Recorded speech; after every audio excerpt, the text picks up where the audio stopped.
नमस्कार, न्यूज 24 के खास कार्यक्रम प्रश्नकाल में आप सभी का स्वागत है। मैं हूं सुधीर डंडोतिया और आज मेरे साथ चर्चा में एक नहीं दो खास मेहमान मौजूद हैं जिनकी जीत की चर्चा इसमें पूरे प्रदेश में नहीं बल्कि देश के अंदर हो रही है। जी, हम बात कर रहे हैं विजयपुर विधानसभा के चुनाव के परिणाम को लेकर। यहाँ से विजयपुर के जो चुनाव के नवनिर्वाचित विधायक मुकेश मल्होत्रा वो मेरे साथ मौजूद हैं और साथ ही साथ इस जीत के जो सूत्रधार जिनको कहा जा रहा है और कहा जा रहा है कि शायद लोकसभा चुनाव का जो बदला था विजयपुर में बदलापुर जिन्होंने बनाया है इसको, सत्यपाल सिंह सिकरवार न्यूटी दोनों मेरे साथ में मौजूद हैं। बहुत बहुत स्वागत है आपका। धन्यवाद। मुकेश जी, सबसे पहले सवाल मैं आपसे ही लूंगा।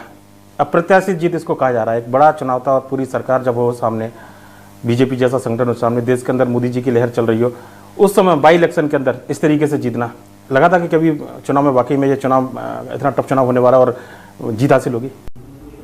देखो, चुनाव तो ये टफ था और कांग्रेस पार्टी ने जैसे ही हमारे टिकट की घोषणा की थी तो उसी समय हमको भाई साहब और हमको और सभी कार्यकर्ताओं को कॉन्फिडेंस था, आत्मविश्वास था कि हाँ निश्चित ही कांग्रेस पार्टी हजारों मतों से चुनाव जीतेगी।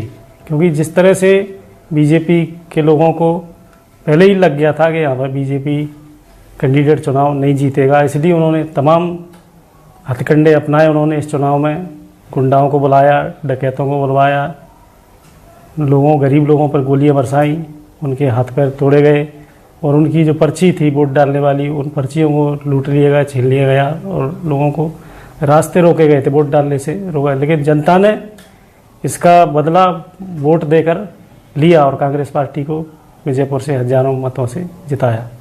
बिल्कुल लगा आपको कि सामने प्रदेश सरकार के मंत्री और वो आए कांग्रेस में, कांग्रेस को छोड़कर बीजेपी में इसलिए थे कि मंत्री उनको बनाएगा, तो मंत्री रहते हुए चुनाव हराना एक बड़ी चुनौती इसको कहा जाता है। और सरकार जब पूरी साथ में वो संगठन सत्तारूढ़ पार्टी का जब सामने चुनाव लड़ रहा है, उस समय मन में क्या स्थिति थी, क्या कॉन्फिडेंस था? बिल्कुल एकदम कि कांग्रेस का संगठन पूरा तो साथ में है पर लेकिन क्षेत्र की जनता का जो आशीर्वाद मिला उसको लेकर कैसे देखते हैं? देखो, क्षेत्र में हम लोग काफ़ी लंबे समय से सक्रिय थे और लोगों के सुख दुख में हम लोग रहते हैं और उनके जो मुद्दे हैं तो उन मुद्दे को भी हम शासन प्रशासन के समक्ष पार्टी के माध्यम से और संगठनों के माध्यम से हम लोग रखते रहे। तो बिल्कुल ही ऐसा मेरे को एहसास नहीं था कि एक कैबिनेट मंत्री मेरे सामने है तो मैं चुनाव हार जाऊंगा, ऐसा बिल्कुल नहीं था।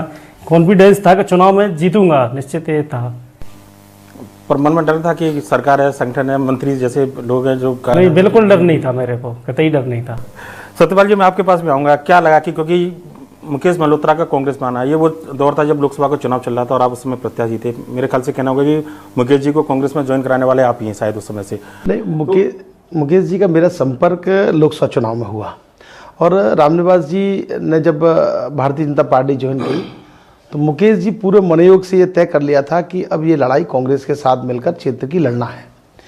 और मुकेश जी प्रियंका जी की सभा में वहाँ जब लोकसभा का चुनाव हुआ उसमें शामिल हुए और पार्टी ने भी जो उनसे वादे किए अच्छे से उनका पालन भी किया, उनको टिकट दिया और उनकी मेहनत, मुझे लगता है कि जिस प्रकार का माहौल था पूरे विजयपुर में, उनका जो संघर्ष था वो कांग्रेस और के साथ मिलकर विजय श्री का वर्ण उन्होंने किया, मेरे को ऐसा लगता है। क्या कहेंगे? रामनिवास रावत 6 बार के विधायक विजयपुर से, काफ़ी बड़ा नाम। लोकसभा चुनाव के दौरान उन्होंने जो कांग्रेस को छोड़ा, कह रहे हैं कि मध्य प्रदेश के अंदर शायद लोकसभा मुरैना ऐसी सीट थी जहाँ कांग्रेस जीत सकती थी, आप जीत सकते थे, पर लेकिन ये जो दल बदल था एक बड़ा कारण था आपकी हार का। देखिए, दल बदल, और चूंकि आप और मैं एक ही क्षेत्र से आते हैं, चंबल के क्षेत्र से, वहाँ लोग ना तो गद्दारी को ना दल बदल को, इस प्रकार के माहौल को कभी भी स्वीकार नहीं करते।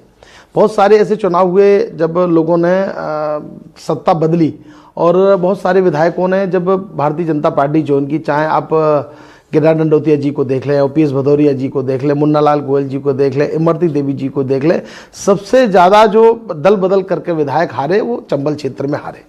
और कभी भी हमारे लोग ये स्वीकार नहीं करते कि गद्दारी जैसा विषय या अंत में किसी व्यक्ति का हाथ छोड़ दिया जाए जब उसको आपकी आवश्यकता हो। मुझे लगता है कि रामनिवास जी ने वो किया और जनता उसको कभी स्वीकार भी नहीं कर पाई। और मैंने पहले भी कहा कि एक तो वो बड़ा कारण था, दूसरा मुकेश मल्होत्रा जी का खुद का संघर्ष, वो संघर्ष से निकलकर यहाँ तक पहुँचे हैं। ये सब चीज़ें समायोजित हुई तब जीत कांग्रेस के खाते में जा पाई। मुकेश, चुनाव आप लड़ रहे थे उस समय बताया जा रहा है कि 1.5 लाख रुपए आपके खाते में थे और एक बड़ा चुनाव था, बिल्कुल धन बल बाहुबल, लोग बोल रहे हैं कि पूरा इस्तेमाल हुआ उस चुनाव के अंदर। सामने लगा आपको कि कभी बिल्कुल कि पैसा सामने पानी की तरह बह रहा है और आप बिल्कुल जनता के बीच जा रहे हो, खाली झोली लेकर जा रहे हो? हमारे क्या कांग्रेस पार्टी के एक एक कार्यकर्ता और पूरे नेता ईमानदारी से चुनाव लड़ रहे थे और सभी कार्यकर्ताओं ने अपने अपने जेब से जितना उनसे बना उनने मतलब अपने निजी वाहनों में डीजल मीजल उसमें खर्च किया था, तो बिल्कुल मेरे को कांग्रेस पार्टी कार्यकर्ताओं ने एहसास नहीं होने दिया।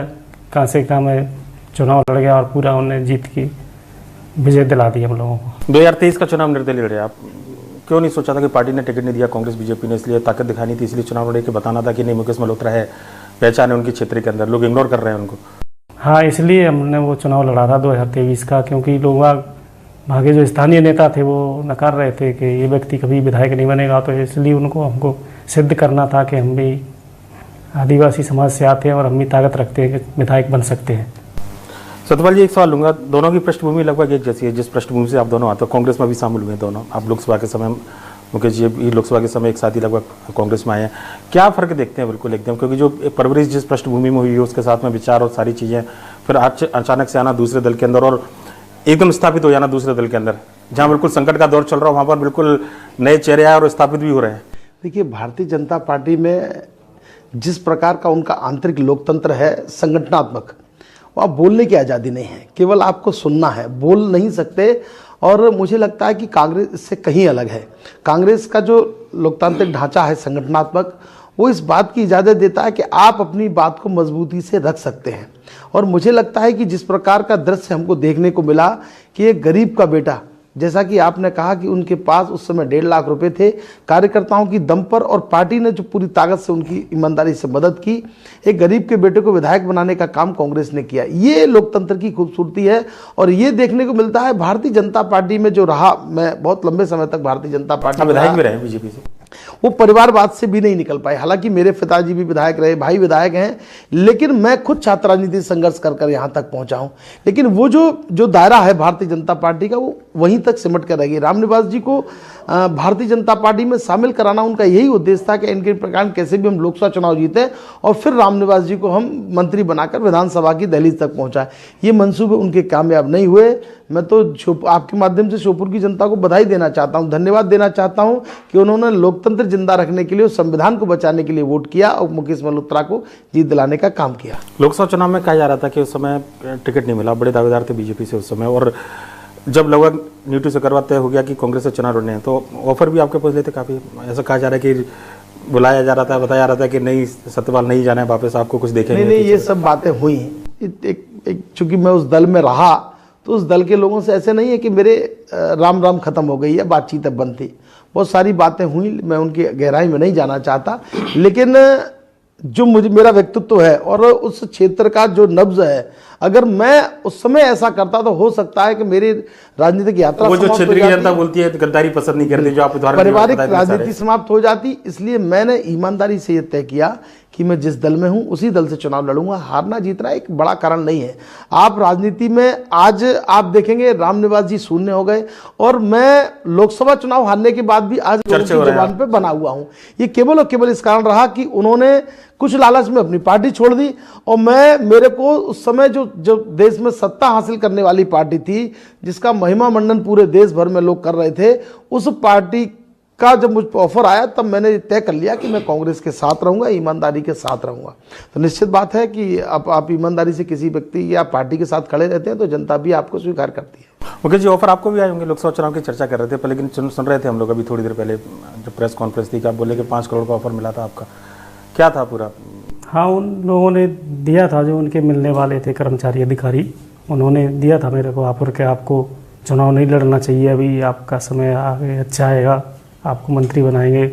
लेकिन मैंने बोला मैं कांग्रेस पार्टी के साथ ही रहूँगा, जो कांग्रेस पार्टी निर्णय करेगी उस आधार पर चलूँगा मैं। शहरी विकास प्राधिकरण के आप शायद उपाध्यक्ष अध्यक्ष भी रहे सरकार? हाँ, उस समय 2013 में मैं शहरी विकास प्राधिकरण का पहला अध्यक्ष बना था राज्य स्तर पर और राज्य मंत्री का दर्जा उस समय दिया था। लेकिन जैसे ही मैंने गरीब लोगों के लिए काम करना शुरू किया, लोगों के हक अधिकार के लिए, तो जैसे ही भारतीय जनता पार्टी के लोगों ने उस बोर्ड को भंग कर दिया और मेरे को मात्र 2 महीने में अध्यक्ष पद से हटा दिया। वहाँ लोगों के लिए बोलने की आज़ादी नहीं है, लोगों के मुद्दे नहीं उठा सकते, इसलिए हमने उस पार्टी को छोड़ दिया। पार्टी को छोड़ दिया। सत्यपाल जी, आप बोल रहे थे कि आज़ादी नहीं है, पर लेकिन बीजेपी बोलती है वो अनुशासित पार्टी है, वो अनुशासन का आप बोलते हैं, आप बोल रहे कि लोकतंत्र जो है वो बीजेपी के अंदर नहीं है। अगर है एक संगठन को अनुशासन के हिसाब से चल रहा है, बोलते हैं कांग्रेस में अनुशासन नहीं है, इसलिए लोग एक दूसरे से इस तरीके की बातें करते हैं। देखिए, अनुशासन 2 प्रकार का होता है। एक अनुशासन ये होता है कि लोग प्रेम से अगर प्रेम से गुट बनाकर, एक समूह प्रेम से अगर ठीक ढंग से काम कर रहा है और उसमें नहीं बोल पा रहा है तो वो एक अलग प्रकार का अनुशासन है। लेकिन इस प्रकार का अनुशासन आप रामनिवास जी को देख लीजिए, जो रामनिवास जी 2 दिन पहले तक ये कह रहे थे कि भारतीय जनता पार्टी के नेताओं ने मेरा साथ नहीं दिया, ये बड़े नेताओं की सारी पोलिंग हम हार गए। जैसे ही आप प्रदेश अध्यक्ष से मिलते हैं तो आपका ट्वीट आता है कि मैं इस प्रकार के कार्यकर्ता कोई भी ट्वीट नहीं करें और मैं पार्टी के साथ में हूँ, किसी ने मेरे साथ ऐसा नहीं किया। तो आप इन बातों से समझ सकते हैं कि जैसे ही प्रदेश अध्यक्ष से उनका मिलना हुआ उनकी आवाज़ बदल गई। ये कांग्रेस में नहीं है। अगर आप अपनी ईमानदारी से किसी की बात रख सकते हैं तो वो कांग्रेस में ही रख सकते हैं। लोकसभा का बदला मतलब विजयपुर में पूरा कर लिया आपने, कहा जाए इसको। मन में कुछ समय लगा होगा कि चुनाव हारे, बहुत कम मार्जिन से हारे। मध्य प्रदेश के अंदर, देश के अंदर जो सबसे कम मार्जिन वाली सीटें हैं जहाँ कांग्रेस बीजेपी के बीच सीधा मुकाबला था, उनमें से एक सीट मुरैना थी जो लगभग 50-51 हज़ार के आसपास से आप हारे थे। तो क्या तभी से मन में सोच के बैठे थे कि उपचुनाव तो होना था विजयपुर का, तय था बिल्कुल कि वो संगठन वहाँ पर जाकर चुनाव की जो जिम्मेदारी लड़ना है, करना है, वो मेरे को ही संभालनी है? बिल्कुल नहीं, मैं तो बस सुधीर भैया, आप पूरे परिवार को जानते हैं, मेरे पिता ने, मेरे भाई ने और मैंने कभी बदले की भावना से राजनीति नहीं की। चूंकि रामनिवास जी की जगह कोई और भी चुनाव लड़ता और अलग परिस्थितियों में चुनाव होता, आज तो उन्होंने दल छोड़ा था इसलिए चुनाव हुआ, कोई अन्य परिस्थिति के कारण भी अगर चुनाव होता, रामनिवास जी की जगह कोई और होता तो क्या इतनी ताकत, जैसे व्यक्तिगत चुनाव मुकेश जी और आप लड़ रहे हैं वैसे लगभग ऐसे चुनाव आपने लड़ा? किसी से व्यक्तिगत रामनिवास जी से मेरा कभी विरोध नहीं रहा, व्यक्तिगत तौर पर तो कभी नहीं रहा। लेकिन मैंने कहा ना कि और परिस्थिति भी होती, चुनाव के अन्य कारण भी होते हैं, अन्य कारणों से अगर चुनाव होता तब भी मैं कांग्रेस के कार्यकर्ता की तरह ईमानदारी से इतना ही प्रयास करता, क्योंकि वो मेरा लोकसभा क्षेत्र है। लोकसभा क्षेत्र होने के कारण मैं वहाँ लंबे वोटों से अंतराल से आ रहा, तो लोगों के बीच में नहीं जा पाया था। लोग मुझे जानना चाहते थे, सुनना चाहते थे और मैं लोगों के बीच में गया, तो ये बड़ा कारण रहा। ये कोई बदले की राजनीति नहीं है, मैंने ईमानदारी से कांग्रेस के कार्यकर्ता के रूप में काम किया। नहीं, पर कांग्रेस के नेता तो श्रेय दे रहे हैं ना। उमंग सिंगार जी का ट्वीट हमने देखा, उन्होंने बताया कि मुकेश की जितनी जीते उतना नीटू जैसे कार्यकर्ता जो है, सत्यपाल जैसे कार्यकर्ता, उनकी भी जीत है। देखिए, ये बड़े नेताओं का मुझे लगता है बड़प्पन है कि छोटे कार्यकर्ताओं को कैसे सम्मान देना है और कैसे उसको आगे ले जाना है। ये बड़े नेताओं की पहचान होती है। वही उमंग भाई ने किया, वही आदरणीय जीतू पटवारी साहब ने किया। और मुझे लगता है कि कार्यकर्ता का सम्मान बढ़ाना और कार्यकर्ताओं को सम्मान देना, ये कांग्रेस को बहुत अच्छी तरह आता है। और मुझे लगता है कि हम सब लोगों ने मिलकर, चाहे जयवर्धन सिंह साहब हों, चाहे माननीय अशोक सिंह जी हों, लाखन सिंह जी हों, बैजनाथ जी हों, ग्वालियर के तमाम विधायक हों, चाहे साहब सिंह जी हों, मेरे बड़े भाई सतीश सिकरवार हों, सुरेश राजे जी हों, सुनील शर्मा जी हों, एक लंबी फहरिस्त है जो ईमानदारी से अपने सेक्टरों में काम किया और उन्होंने जिम्मेदारी तय की कि हम अपने सेक्टर में जाएंगे, पैसा भी खर्च करेंगे और वो सेक्टर जिता के भी देंगे। और इसका परिणाम ये हुआ, कांग्रेस एकजुटता के साथ लड़ी और चुनाव में जीत दर्ज कर। कांग्रेस के नेताओं ने तो ईमानदारी से काम किया, क्या बीजेपी के नेताओं ने ईमानदारी से काम किया? आपके लिए कहा जा रहा था कि वहाँ के जो नेता नाराज चले थे रामनिवास जी के आने के बाद में, बीजेपी के अंदर काफी नाराजगी थी, ये चर्चा बहुत थी। देखिए, बीजेपी के नेताओं ने काम किया होता तो रामनिवास जी का जो वक्तव्य आता या रामनिवास जी ने जो कहा होता वो नहीं कहते। उनकी पीड़ा थी कि आप सोचिए, जिले लेवल के पदाधिकारी हैं, उनके आप पोलिंग बूथ हार जाते हैं। ऐसा तो संभव हो नहीं सकता कि जिले लेवल के कोई व्यक्ति हैं उनके हम बूथ हार जाएं। और मुझे लगता है कि भारतीय जनता पार्टी जिस स्थिति में पहुंची है, आपने एक तो 2 लोगों की बैठने की व्यवस्था थी, आपने 50 लोग खड़े कर लिए हैं। अब 48 लोग खड़े हैं तो निश्चित है वो खड़े हुए लोग 2 बैठने वालों को तो कहीं ना कहीं हीन भावना से देख ही रहे होंगे। भारतीय जनता पार्टी की स्थिति ऐसी ही हो गई है और आगे आने वाले दिनों में यही स्थिति बनेगी, मेरा ऐसा मानना है। बिल्कुल, मैं मुकेश जी आपके पास में आऊँगा कि ये मुकाबला बिल्कुल ऐसा था कि लोगों की निगाह पूरे प्रदेश की निगाह थी विजयपुर के अंदर। और जब भी ऐसा होता है, क्योंकि नया कोई खिलाड़ी जब मैदान में आए और हैवीवेट चैंपियन को पटकनी देकर आए, तो ऐसी कुछ फीलिंग आ रही है क्या मन में अभी? नहीं, लोगों की, सब लोगों की नज़र थी इस सीट पर और हमारे ऊपर पर कि नया पहलवान आया और बड़ा। हाँ, तो सब लोग देखने के इच्छुक होते हैं कि कौन जीतेगा इसमें। तो निश्चित ही उनका, दर्शकों का और सब सपोर्टरों का बहुत बहुत सहयोग रहा मेरे लिए, पूरी कांग्रेस पार्टी के नेताओं का और सबका, मतदाताओं का। इसलिए वहाँ पर हम लोग चुनाव जीते। विजयपुर चुनाव को अगर छोड़ दो, उपचुनाव को हम छोड़ते पूरे राजनीतिक उसकी बात करें, तो शुरुआत से आपने सोचा था कि पॉलिटिक्स में करियर बनाने, क्योंकि आपकी एक यात्रा मेरे को याद है 2017 में शायद आदिवासियों को लेकर आपने यात्रा निकाली थी विजयपुर से भोपाल तक। उस समय विधायक भी रामनिवास जी थे, पहुंचे थे आपके स्वागत करने के लिए भोपाल के बॉर्डर पर। उस समय तो सोच कर रखा था, क्योंकि सरकारी नौकरी 2 से 3 की, उसके बाद में फिर सरपंच। जी जी, ये तो शुरू से ही मैंने सन 2001-2 से छोटे छोटे मुद्दों को लेकर, जब मैं लगभग 20 साल का था, जब से ही एक सामाजिक समर्था के साथ में पूरे क्षेत्र में काम कर रहा था और लोगों के हक अधिकार के लिए शुरू से ही संघर्ष किया है। हमने संगठन भी खड़ा किया था शहरी विकास परिषद, उसका मैं आज ही प्रदेश अध्यक्ष हूँ उसका। तो शुरू से ये मन में तो था कि एक दिन हम लोग सफल होंगे और विधायक निश्चित बनेंगे हम लोग। कई हमने जन आंदोलन किए, बाहरी लोगों ने कुछ लोगों की ज़मीनों को भी हड़प लिया था, उस समय हमने वो आंदोलन भी चलाया था। उसमें मैं जेल भी गया था, 1.5 महीना 45 दिन लगभग जेल में भी रहा था मैं। और लोगों के लिए 2017 में मैं जिला प्रबंधक था NRLM में सोपोर में। तो वहाँ से मैंने एक पुलिस विभाग ने नोटिफिकेशन जारी किया था कि सीधी भर्ती जो विशेष पिछड़ी जनजाति है, शहरी है, वेगा भारी है, इनके लोगों को पुलिस में 8वीं पास लोगों को लिया जाए। लेकिन बाद में सरकार ने उस नोटिफिकेशन को पलट दिया कि इसमें BA पास लोगों को लिया जाएगा और जो क्वालिफाई लोग उनको लिया जाएगा, शहरी और वेगा को नहीं लिया जाएगा। तो मैंने निर्णय लिया कि सरकार ने मतलब पहले तो घोषणा कर दी, इसके बाद पलट गई। तो वहीं से मैंने रिजाइन देके और हमने आवेदन वगैरह दिए, ज्ञापन दिए और फैसला लिया कि क्यों ना एक मतलब जन आंदोलन खड़ा किया जाए।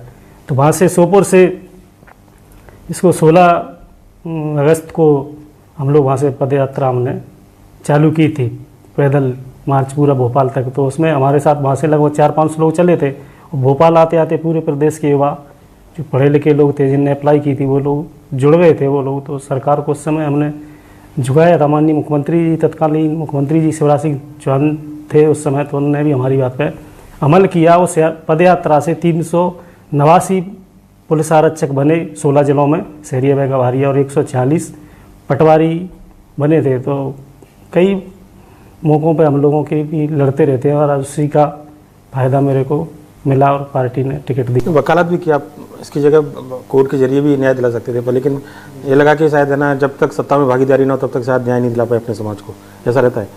देखो, आप कितने बड़े पद पे हो, नौकरी में हो या वकील भी हो, तो भी लोगों को न्याय दिलाना संभव नहीं है। लेकिन ये राजनीतिक, जैसे बाबा साहब अम्बेडकर ने बोला कि राजनीतिक सत्ता हो मास्टर चाबी है, जिससे सारी समस्याओं के हल होते हैं और ताले खुलते हैं। तो इसलिए हमने भी सोचा था क्यों ना सदन में जाकर लड़ाई लड़ी जाए लोगों की, इसलिए इस रास्ते को चुना।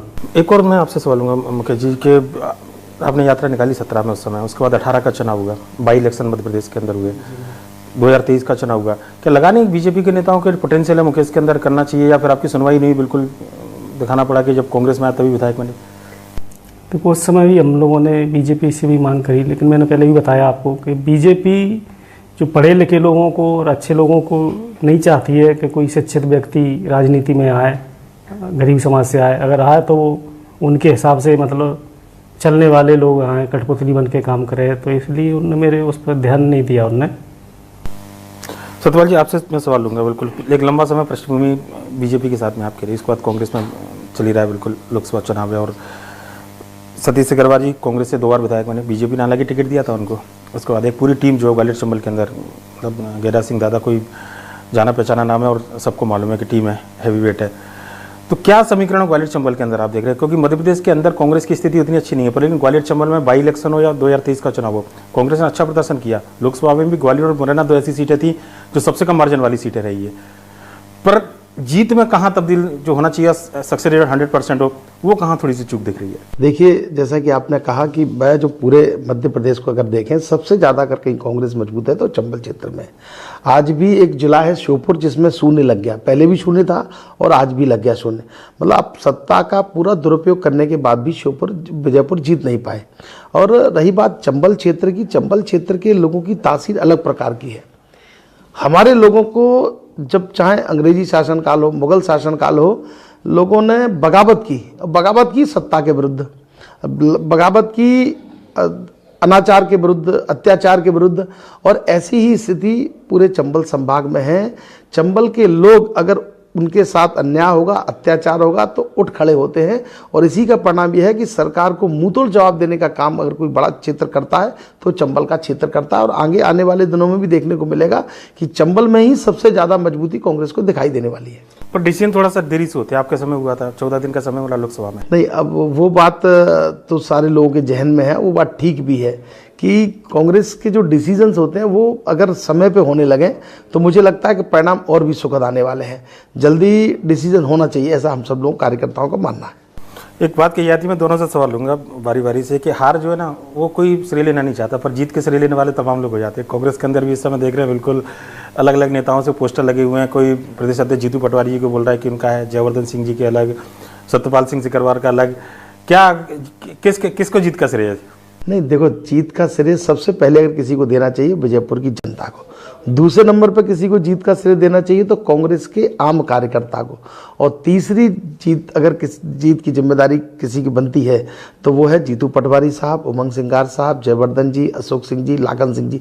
ये बड़े नेता, बैजनाथ सिंह जी, ये बड़े नेता पूरी ईमानदारी के साथ, पूरी निष्ठा के साथ उस चुनाव में लगे रहे। मतलब मैंने देखा है कि रात दिन, चाहे जयवर्धन सिंह साहब हो, चाहे जीतू पटवारी साहब हो, रात दिन नहीं देखा उन्होंने, और पूरी ताकत के साथ उमंग जी को हमने उनकी यात्राएं बनाई तो सुबह से लेकर शाम तक उन्होंने यात्राएं की, लोगों के घरों में भोजन किया। इस प्रकार उस चुनाव को लिया कि जैसे चुनाव मुकेश मल्होत्रा नहीं, कांग्रेस का एक एक कार्यकर्ता लड़ रहा है। और मुझे लगता है कि समर्थक जो होते हैं वो तो अपने उसको बड़ा बनाने की कोशिश करते ही हैं। मेरे जो लोकसभा क्षेत्र के लोग हैं उन्होंने कहा नीटू जी ने मेहनत की है, लेकिन मैं ऐसा मानता हूं कि हम सब लोगों ने मेहनत की। सामूहिक जिम्मेदारी सबकी है, जीत की भी बनती और हार की भी बनती। हम सब लोग इस जीत में सहभागी बने हैं, तो मुझे लगता है कि इसके लिए बहुत सुखद अनुभव यह है कि मुकेश जी के विधायक बनने के बाद इस पूरे मध्य प्रदेश में कार्यकर्ताओं का उत्साह बढ़ा है और ये 2028 तक बना रहेगा। मुकेश जी, ये वैसे तो ग्वालियर चंबल की तासीर है, ये तो कई बार नजरबंद हो चुके हैं चुनाव के दौरान। विजयपुर के अंदर पहली बार ऐसा हुआ कि नजरबंद कर दिया गया था? क्योंकि उनको फर्जी मतदान कराना था उनको, इसलिए मैं सुबह ही वोट डालने के लिए जा रहा था, मैं सुबह 6 बजे, तो 5-6 गाड़ी आई पुलिस की और मेरे बोले आपको एक जगह बैठना। चुनाव का अनुभव लिया कि नहीं? क्योंकि हो चुके हैं तो कई बार नजरबंद हमेशा चुनाव में होते रहते हैं।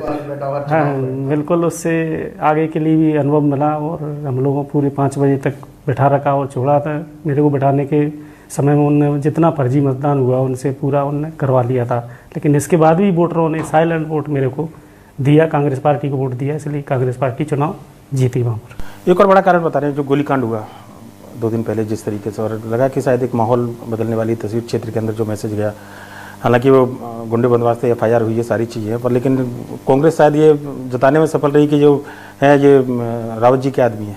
नहीं, जताने में सफल नहीं रही। वो व्यक्ति का नाम नहीं खुल पा रहा था। नाम ये नहीं खुल पा, जब भी हमारे प्रशासनिक अधिकारियों से बात हुई तो उन्होंने कहा कि साहब वो घायल इस स्थिति में है कि अपना नाम नहीं बता पा रहा। आप देखेंगे वो रिपोर्ट जो है वो अज्ञात में दर्ज कराई।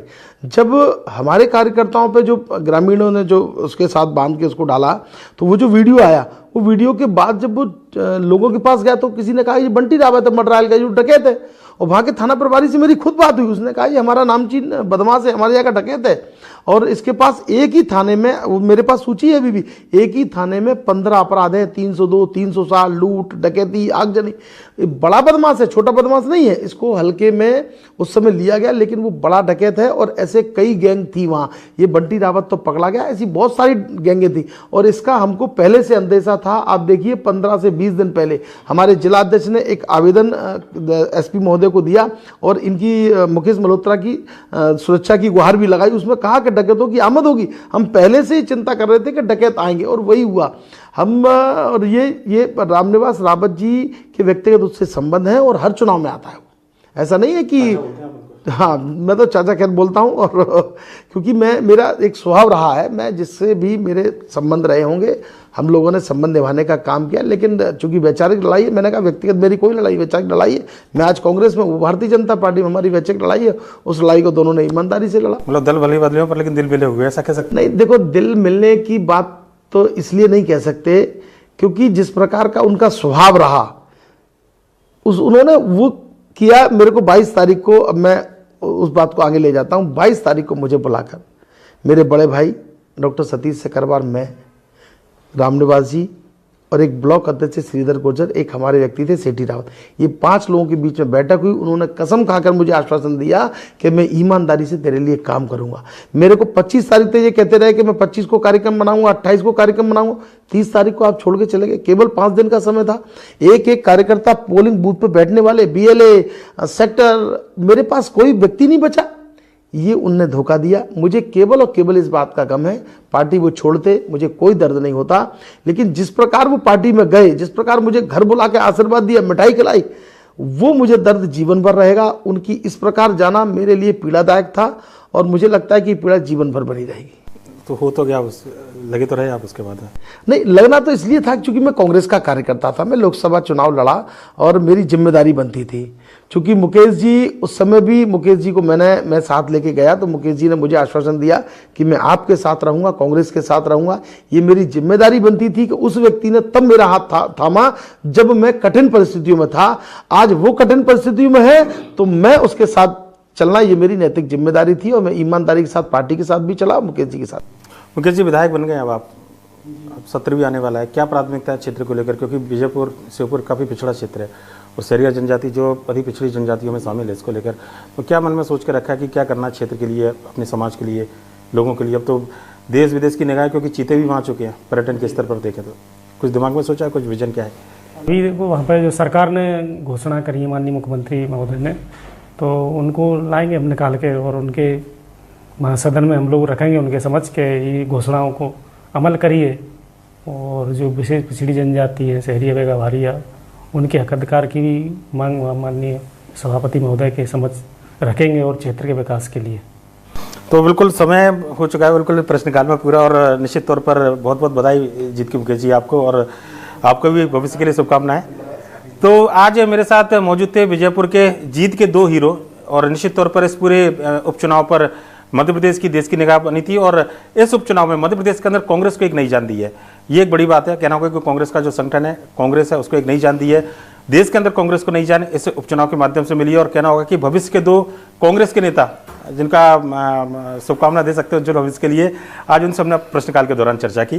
प्रश्नकाल में फिलहाल वक्त तो चला एक ब्रेक का, आप कहीं मत जाइए, देखते रहिए न्यूज़ 24।